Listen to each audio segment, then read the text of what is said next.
ನಮಸ್ಕಾರ ವೀಕ್ಷಕರೇ.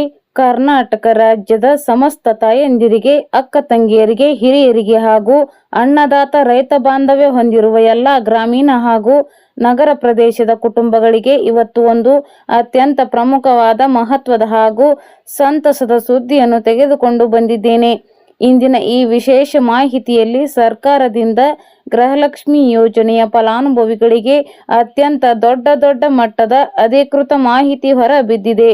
ಕಳೆದ 2 ಮತ್ತು 3 ತಿಂಗಳಿಂದ ಯಾರಿಗೆಲ್ಲ ಗೃಹಲಕ್ಷ್ಮಿ ಯೋಜನೆ 2,000 ರೂಪಾಯಿ ಹಣ ಬಂದಿಲ್ಲವೋ ಅಂತವರಿಗೆಲ್ಲ ಇವತ್ತು ಜುಲೈ 26ರ ರವಿವಾರ ದಿನದಿಂದ ಸರ್ಕಾರ 3 ಕಂತುಗಳ ಹಣವನ್ನು ಅಂದರೆ ಒಟ್ಟು 6,000 ರೂಪಾಯಿಗಳನ್ನು ಒಟ್ಟಿಗೆ ನಿಮ್ಮ ಬ್ಯಾಂಕ್ ಖಾತೆಗಳಿಗೆ ಜಮೆ ಮಾಡಲು ಚಾಲನೆ ನೀಡುತ್ತಿದೆ.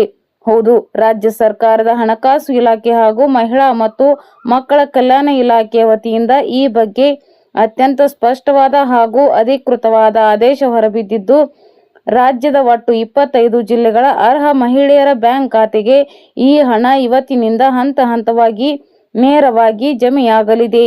ಈ ಯೋಜನೆಯ ಹಣ ಯಾರಿಗೆಲ್ಲ ತಲುಪುತ್ತದೆ, ಯಾರಿಗೆಲ್ಲ ಈ ಹಣ ಬರಲ್ಲ, ಯಾವ 25 ಜಿಲ್ಲೆಗಳಿಗೆ ಮೊದಲ ಹಂತದಲ್ಲಿ ಹಣ ಜಮೆ ಮಾಡಲಾಗುತ್ತಿದೆ ಮತ್ತು ನಿಮ್ಮ ಖಾತೆಗೆ ಈ ಹಣ ತಡೆರಹಿತವಾಗಿ ತಲುಪಬೇಕಾದರೆ ನೀವು ತಕ್ಷಣವೇ ಮಾಡಬೇಕಾದ ಅತ್ಯಂತ ತುರ್ತು ಕೆಲಸಗಳೇನು ಎಂಬುದನ್ನು ಪ್ರತಿಯೊಂದನ್ನು ಅತ್ಯಂತ ಸುದೀರ್ಘವಾಗಿ ಹಾಗೂ ವಿವರವಾಗಿ ತಿಳಿಸಿಕೊಡುತ್ತೇನೆ. ನೀವು ಎಲ್ಲೂ ಗಮನ ಬೇರೆ ಕಡೆಗೆ ಹರಿಸದೆ ಪೂರ್ತಿಯಾಗಿ ಪ್ರತಿಯೊಂದು ವಿಷಯವನ್ನು ಆಲಿಸಿ. ಹಾಗೆಯೇ ನಿಮ್ಮ ಸುತ್ತಮುತ್ತಲಿನ ಎಲ್ಲ ಮಹಿಳೆಯರಿಗೂ, ಬಂಧು ಮಿತ್ರರಿಗೂ ಈ ಮಾಹಿತಿಯನ್ನು ಶೇರ್ ಮಾಡಿ ತಲುಪಿಸಿ. ಮೊದಲನೆಯದಾಗಿ, ರಾಜ್ಯ ಸರ್ಕಾರ ಈಗ ಏಕಾಏಕಿ ಗೃಹಲಕ್ಷ್ಮಿ ಯೋಜನೆಯ ನಿಯಮಗಳಲ್ಲಿ ಕೆಲವೊಂದು ಕಟ್ಟುನಿಟ್ಟಿನ ಹಾಗೂ ಕಠಿಣವಾದ ಬದಲಾವಣೆಗಳನ್ನು ಏಕೆ ತಂದಿದೆ ಎಂಬುದನ್ನು ನಾವು ಪ್ರತಿಯೊಬ್ಬರೂ ಮೂಲದಿಂದಲೇ ಅರ್ಥ ಮಾಡಿಕೊಳ್ಳಬೇಕಾಗಿದೆ. ಸರ್ಕಾರ ಇತ್ತೀಚೆಗೆ ನಡೆಸಿದ ಆಂತರಿಕ ತನಿಖೆ, ದತ್ತಾಂಶ ಪರಿಶೀಲನೆ ಹಾಗೂ ಸಚಿವಾಲಯದ ಸಭೆಯಲ್ಲಿ ಗೃಹಲಕ್ಷ್ಮಿ ಯೋಜನೆ ಅನುಷ್ಠಾನದಲ್ಲಿ ಸಾಕಷ್ಟು ಅಕ್ರಮಗಳು ಹಾಗೂ ಲೋಪದೋಷಗಳು ಕಂಡು ಬಂದಿದ್ದವು. ನಮ್ಮ ರಾಜ್ಯದಲ್ಲಿ ಸುಮಾರು 6 ರಿಂದ 7 ಲಕ್ಷಕ್ಕೂ ಅಧಿಕ ಮಹಿಳೆಯರು ಸೂಕ್ತವಾದ ದಾಖಲೆಗಳಿಲ್ಲದೆ, ಮತದಾರರ ಗುರುತಿನ ಚೀಟಿ ಅಂದರೆ ವೋಟರ್ ಐಡಿ ಇಲ್ಲದೆ ಹಣ ಪಡೆಯುತ್ತಿದ್ದರು. ಹಾಗೆಯೇ ಇನ್ನು ಕೆಲವರು ಕರ್ನಾಟಕ ರಾಜ್ಯದಲ್ಲಿ ನಿವಾಸಿಗಳಾಗಿದ್ದರೂ ಸಹ ಬೇರೆ ನೆರೆ ರಾಜ್ಯಗಳ ಬ್ಯಾಂಕ್ ಖಾತೆಗಳನ್ನು ನೀಡಿ ಗೃಹಲಕ್ಷ್ಮಿ ಯೋಜನೆಯ ಹಣವನ್ನು ಪಡೆಯುತ್ತಿದ್ದರು. ಇನ್ನು ಕೆಲವು ಕಡೆಗಳಲ್ಲಿ ಮನೆಯ ಮೂಲ ಯಜಮಾನಿ ಮರಣ ಹೊಂದಿದರೂ ಸಹ ಅವರ ಮರಣದ ವಿಷಯವನ್ನು ಸರ್ಕಾರಕ್ಕೆ ತಿಳಿಸದೆ ಅವರ ಹೆಸರಿನಲ್ಲಿ ಬರುತ್ತಿದ್ದ ಹಣವನ್ನು ಕುಟುಂಬದ ಇತರ ಸದಸ್ಯರು ATM ಕಾರ್ಡ್ಗಳ ಮೂಲಕ ಅಥವಾ ಫೋನ್ಪೇ, ಗೂಗಲ್ ಪೇ ನಂತಹ UPI ಆ್ಯಪ್ಗಳ ಮೂಲಕ ಡ್ರಾ ಮಾಡಿಕೊಳ್ಳುತ್ತಿದ್ದರು. ಈ ಎಲ್ಲ ಅಕ್ರಮಗಳನ್ನು ಶಾಶ್ವತವಾಗಿ ತಡೆಯಲು ಮತ್ತು ಸರ್ಕಾರದ ಖಜಾನೆಗೆ ಆಗುತ್ತಿದ್ದ ಸುಮಾರು 60 ಕೋಟಿ ರೂಪಾಯಿಗಿಂತಲೂ ಅಧಿಕ ಮೊತ್ತದ ನಷ್ಟವನ್ನು ತಡೆಗಟ್ಟಿ ಕೇವಲ ನೈಜ, ಅರ್ಹ ಹಾಗೂ ಬಡ ಫಲಾನುಭವಿಗಳಿಗೆ ಮಾತ್ರ ಸರ್ಕಾರದ ಹಣ ತಲುಪುವಂತೆ ಮಾಡಲು ಸರ್ಕಾರ ಈ ಹೊಸ ವೆರಿಫಿಕೇಶನ್ ಮತ್ತು ಮರು ನೋಂದಣಿ ಪ್ರಕ್ರಿಯೆಯನ್ನು ಜಾರಿಗೆ ತಂದಿದೆ. ಬಂಗಾಳ ಕೊಲ್ಲಿಯಲ್ಲಿ ವಾಯುಭಾರ ಕುಸಿತದ ಎಫೆಕ್ಟ್. ನಾಳೆಯಿಂದ ರಾಜ್ಯಾದ್ಯಂತ ಮಳೆಯ ಅಬ್ಬರ. ರಾಜ್ಯದ ವಿವಿಧ ಭಾಗಗಳಲ್ಲಿ ಜುಲೈ 26ರ ಬೆಳಿಗ್ಗೆ 8 ಗಂಟೆವರೆಗಿನ ಹವಾಮಾನ ಮುನ್ಸೂಚನೆಯನ್ನು ಪ್ರಕಟಿಸಲಾಗಿದ್ದು, ಕರಾವಳಿ ಹಾಗೂ ಮಲೆನಾಡು ಭಾಗಗಳಲ್ಲಿ ಬಿಟ್ಟು ಮಳೆಯಾಗುವ ಸಾಧ್ಯತೆ ಇದೆ. ಒಳನಾಡಿನ ಜಿಲ್ಲೆಗಳಲ್ಲಿ ಮಳೆಯ ಪ್ರಮಾಣ ತಗ್ಗಲಿದ್ದು, ಒಣ ಹವಾಮಾನ ಹಾಗೂ ಬಿಸಿಲಿನ ವಾತಾವರಣ ಹೆಚ್ಚಿರಲಿದೆ.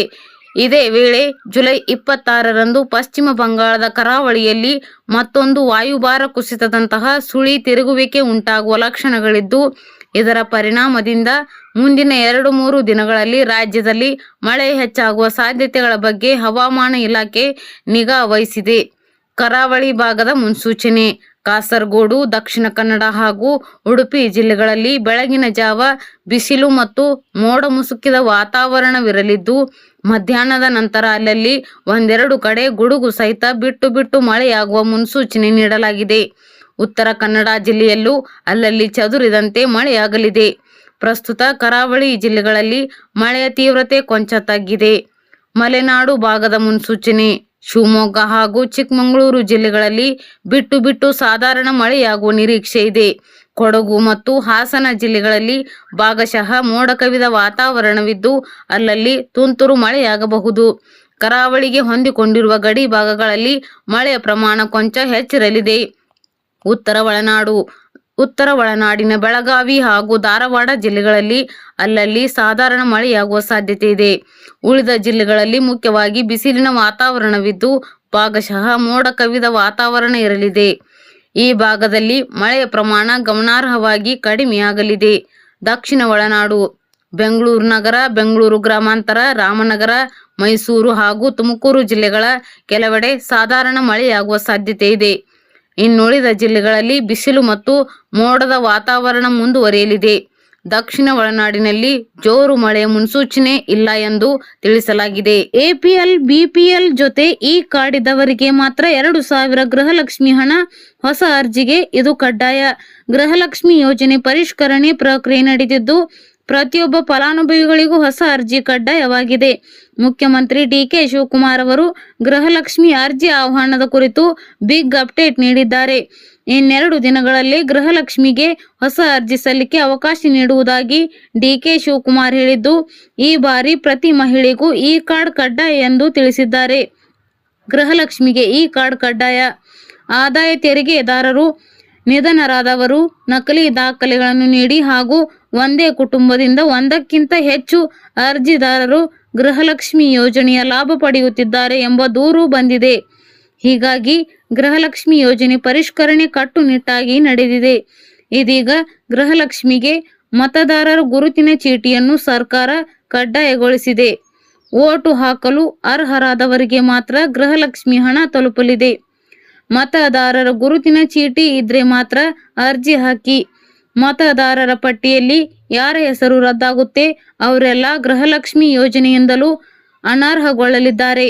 ಎಪಿಎಲ್, ಬಿಪಿಎಲ್ ಕಾರ್ಡ್ ಜತೆಗೆ ಮತದಾರರ ಗುರುತಿನ ಚೀಟಿಯನ್ನು ಹೊಂದಿರಬೇಕು. ಅಂತವರು ಮಾತ್ರವೇ ಗೃಹಲಕ್ಷ್ಮಿ ಯೋಜನೆಯ ಫಲಾನುಭವಿಗಳಾಗಿರುತ್ತಾರೆ. ಒಂದೆರಡು ದಿನಗಳಲ್ಲಿ ಹೊಸ ಅರ್ಜಿಗೆ ಆಹ್ವಾನ. ಗೃಹಲಕ್ಷ್ಮಿ ಯೋಜನೆಯಡಿ ಅರ್ಹರಲ್ಲದವರಿಗೂ ಹಣ ಪಡೆಯುತ್ತಿದ್ದಾರೆ ಎಂಬ ಕಾರಣದಿಂದ ಫಲಾನುಭವಿ ಮರು ಅರ್ಜಿ ಆಹ್ವಾನಿಸಿ ಯೋಜನೆ ನವೀಕರಣಗೊಳಿಸಲು ಸರ್ಕಾರ ತೀರ್ಮಾನಿಸಿದೆ. ಗೃಹಲಕ್ಷ್ಮಿ, ಗೃಹಜ್ಯೋತಿ ಸೇರಿ ಪಂಚ ಗ್ಯಾರಂಟಿ ಯೋಜನೆಗಳು, ವೃದ್ಧಾಪ್ಯ ವೇತನ, ವಿಧವಾ ವೇತನ ಸೇರಿ ಸಾಮಾಜಿಕ ಭದ್ರತಾ ಯೋಜನೆಯಡಿಯ ಫಲಾನುಭವಿಗಳಿಂದ ಮಾಹಿತಿ ಪಡೆದು ಪರಿಶೀಲನೆ ನಡೆಸುವ ಪ್ರಕ್ರಿಯೆ ಒಂದೆರಡು ದಿನಗಳಲ್ಲಿ ಆರಂಭವಾಗಲಿದೆ ಎಂದು ಮುಖ್ಯಮಂತ್ರಿ ಡಿಕೆ ಶಿವಕುಮಾರ್ ತಿಳಿಸಿದ್ದಾರೆ. ಅಗತ್ಯ ದಾಖಲೆ ಮಾಹಿತಿ ನೀಡಿ ಗೃಹಲಕ್ಷ್ಮಿಗೆ ಇನ್ನೆರಡು ದಿನಗಳಲ್ಲಿ ಅರ್ಜಿಗಳನ್ನು ನೀಡುತ್ತೇವೆ. ಸರ್ಕಾರದಿಂದ ನಿಯೋಜಿಸುವ ಪ್ರತಿನಿಧಿಗಳು ಫಲಾನುಭವಿಗಳಿಂದ ಅಗತ್ಯ ದಾಖಲೆ ಮಾಹಿತಿ ಪಡೆದು ಸರ್ಕಾರಕ್ಕೆ ಸಲ್ಲಿಸುತ್ತಾರೆ. ಅವರು ಮನೆ ಬಾಗಿಲಿಗೆ ಬಂದಾಗ ಸರ್ಕಾರ ಕೇಳಿರುವ ದಾಖಲೆಗಳನ್ನು ನೀಡಬೇಕು ಎಂದು ಡಿಕೆ ಶಿವಕುಮಾರ್ ಹೇಳಿದ್ದಾರೆ. ಅರ್ಹರಿಗೆ ಮಾತ್ರ ಗ್ಯಾರಂಟಿ ಯೋಜನೆಗಳು ಸಿಗಬೇಕು ಎನ್ನುವುದು ಸರ್ಕಾರದ ಉದ್ದೇಶ.